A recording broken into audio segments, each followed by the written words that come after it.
Mr. Jan van Aken. Thanks for joining us today. Good evening. Thank you. Dear Jan, as you follow, there is a historic developments in Turkey. So according to that, first of all, I would like to ask about the Kurdish leader, Mr. Abdullah Öcalan, has been visited by them party representatives, and also Mr. Öcalan's message on the 27th February was very clear and to the point. If the ground is prepared, I have enough power to bring conflict to the peaceful negotiations table, he said. How do you evaluate this message first and how important it is?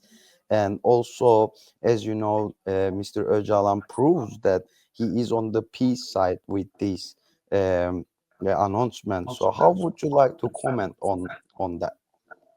Yeah, I think that this announcement from Öcalan is really a historical event, and it's now the very, very big chance for a peace process, not only for the Kurd or the Kurdish region, but for the whole region. And I have to say, I studied quite a lot of peace processes from the past, whatever, 20, 30, 40 years, and they are not easy to get. It's always difficult to get a peace process started. And now we really need a lot of political will to follow through with this peace process. I think the situation now is the PKK started. Now the Turkish side has to follow. And what we need is now a discussion on an equal level, both sides on the same level. And I think this is not possible while Abdullah Öcalan is in prison. I mean, he is key to get a peace deal done. I'm very sure without Abdullah Öcalan involvement, there will be no peace deal in the end.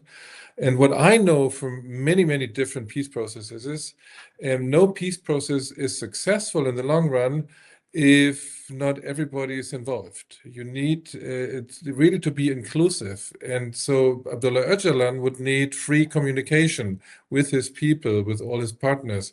And without a free communication, he cannot really negotiate a peace deal that is good for everyone. So I think the first step is get him out of prison, at least give him free communication, and then let's start with a discussion. You already underlined the what should be the next step, but just to make it little deeper, would like to ask you that Mr. Öcalan and the PKK now expecting a move from Turkey in a positive way, a step forward. So, what is your call to Turkey, and what is your message for Öcalan and his workspace to be prepared so he can freely participate in the peace process? Because the condition of Öcalan now is not making him available to participate perfectly in the process. Yeah, I think we always have to be careful when we start a peace process, we should not have preconditions. So it would not be wise to say we only start the discussion if this and that happens. That usually stops all peace processes in the beginning. But it's very wise from the PKK to say we are ready, but now we wait for some confidence building measures. And that's very typical for peace process. So both sides say, yes, in principle, we agree to start discussions, but without confidence building measures, I mean, they usually are not getting anywhere. So what I would expect now, without making the precondition, but what I would expect from the Turkish state is a confidence building measure. And that could be, for example, the release of political prisoners. So if they release some or more political prisoners, it would make the other side comfortable that they really are honest in their approach to peace. And as I said before, with Abdullah Öcalan in solitary confinement with no free communication, there will be no peace process. That's clear. And another possibility of the Turkish state as a confidence building measure would be a ceasefire. Stop the fighting, be it in Rojava or be it in the Kurdish regions of the Turkish state. All this would build confidence between the parties and would make a peace process easier. Thank you. Also, would like to talk about the EU and EU's position as well. What is the position of the European Union for a peaceful solution to the Kurdish-Turkish issue? And in this context, do you think the EU has a stance supporting for the peace? I mean, I think the EU and Germany, they could have a very critical, important role in the peace process. And I would say, yes, in their Sunday morning speeches, German politicians from the government would say, yes, it's a very good thing if a peace process starts.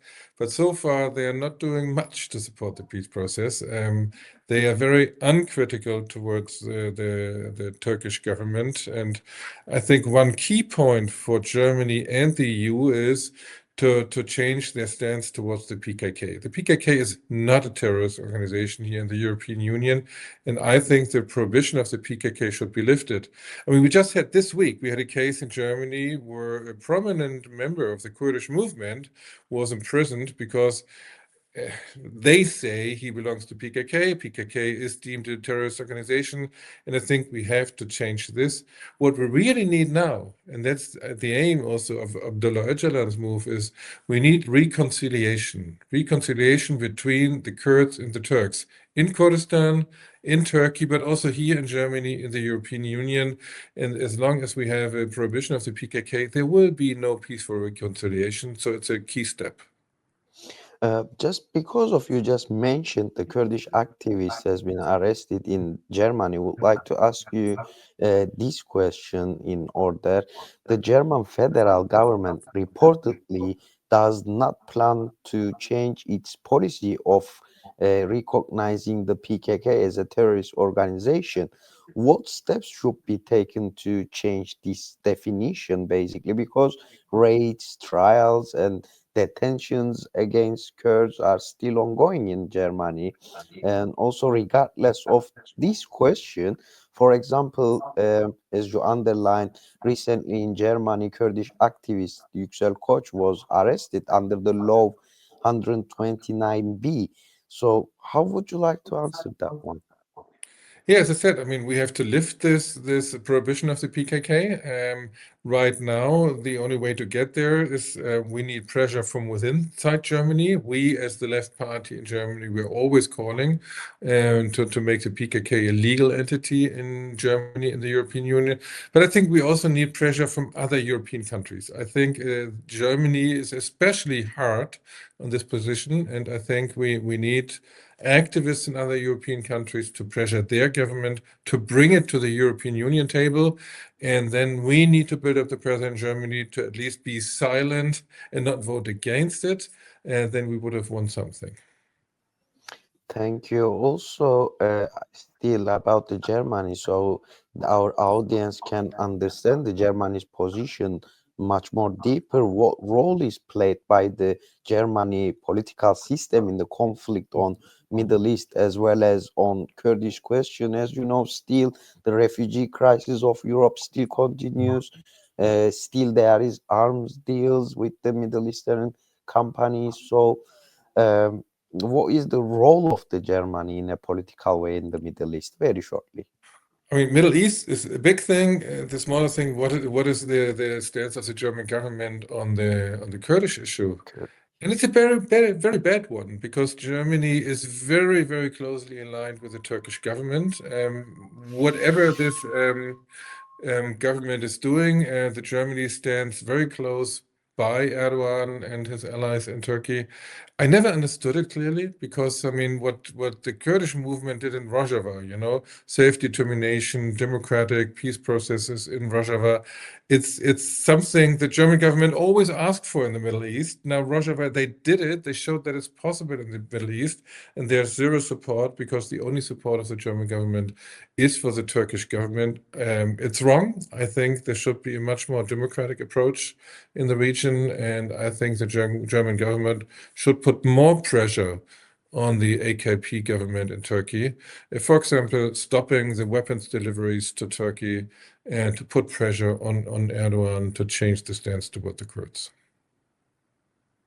Thank you. That was the next question, actually. Would like to ask it because it's important. What should be the role of Germany on Turkish-Kurdish peace negotiations and also in the wider region, in the Middle East conflict, basically?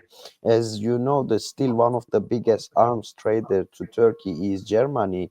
It's the company called Rheinmetall.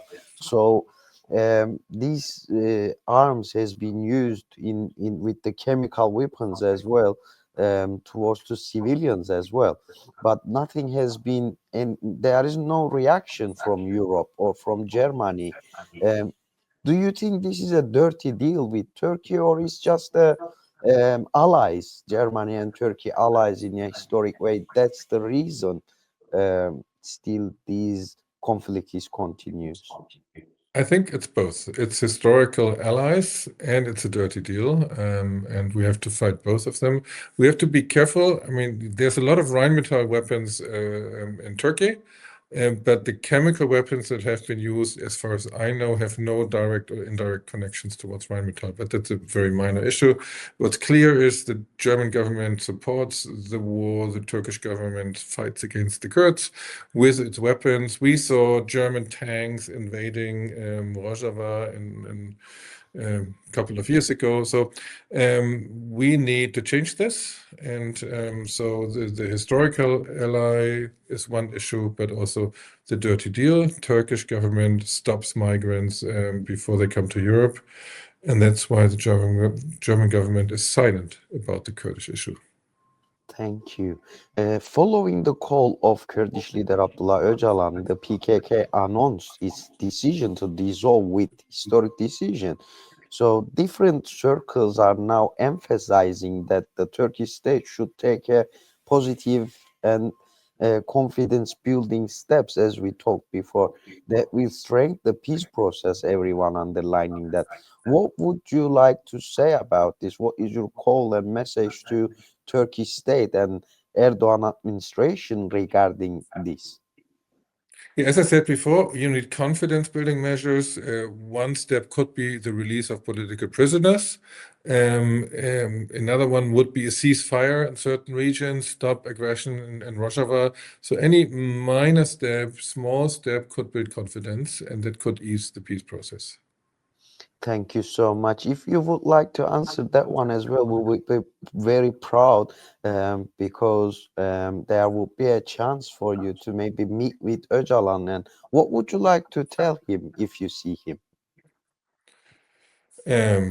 Yeah, thanks for initiating the peace process, I would say. And that I think he inspired one of the first democratic regions in the Middle East, and that is Rojava. And I think it was his inspiring book and his inspiring work that made this happen. So I would say yes, let's work together for a peaceful transition in the Kurdish areas in all of the countries involved, to have self-determination for the Kurdish people and for all the other people living in that region.